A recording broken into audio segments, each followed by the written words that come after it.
Okay, here we are. We are looking at my contact record in Zoho, and I'm just going to use it to demonstrate how we can relate contacts to one another using this new system that I've just brought over. So it was originally created for a financial advisor.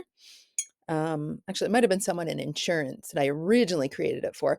But both of those industries have quite a lot of family ties. They may also have the need to link contacts with their lawyers or their accountants, but there were a lot of, family legacy sort of stuff. We need to keep track of all the children and grandchildren and husband, ex-husband, like all that stuff. But it can be used also for business reasons. So where you're going to see it is I'm over on the tabs. If I go to the very rightest, the farthest right tab, there's a new one called relationships.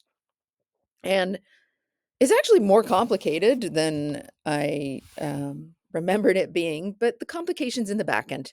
We've made it pretty simple with these buttons, and I'm just going to explain them.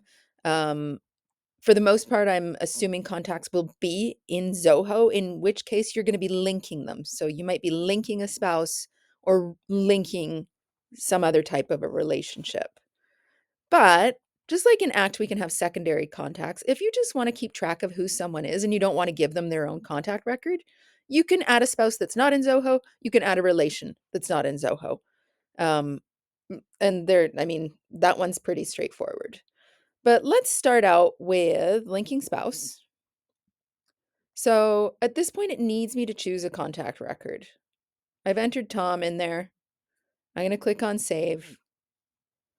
What it's done is it has pulled, his first, last name, email, phone number.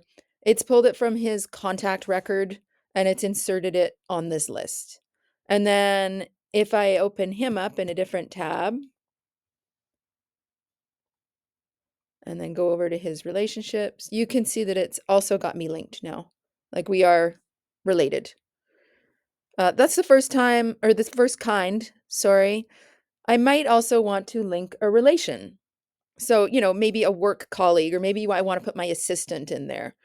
So I would click on link relation. This one's a little bit more complicated. So I know that my mother is in this database. So I'm just going to enter her.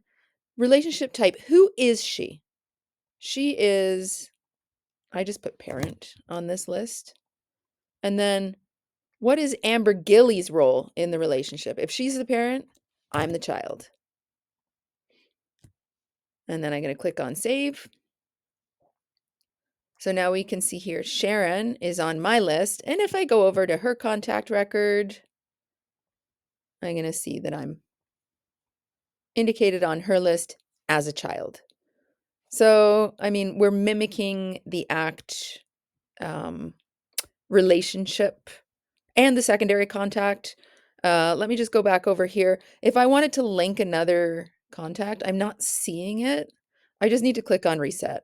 It's just one of the limitations of um, I'm actually using Blueprints, which is not intended for relationships, but it works. So now I can see my link relation button again. Let's say I wanted to relate someone that's not in Zoho.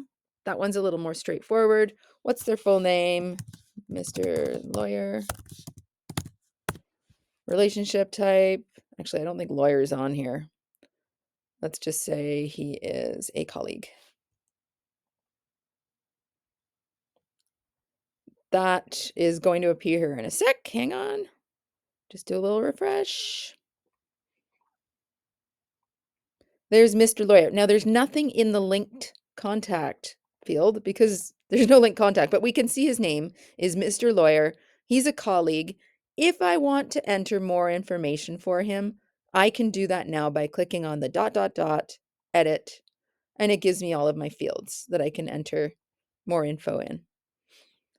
Same thing with spouse. If we're linking a spouse that doesn't have a record in Zoho. I think that's straightforward. I'm hoping that it makes sense and you can now start linking your contacts.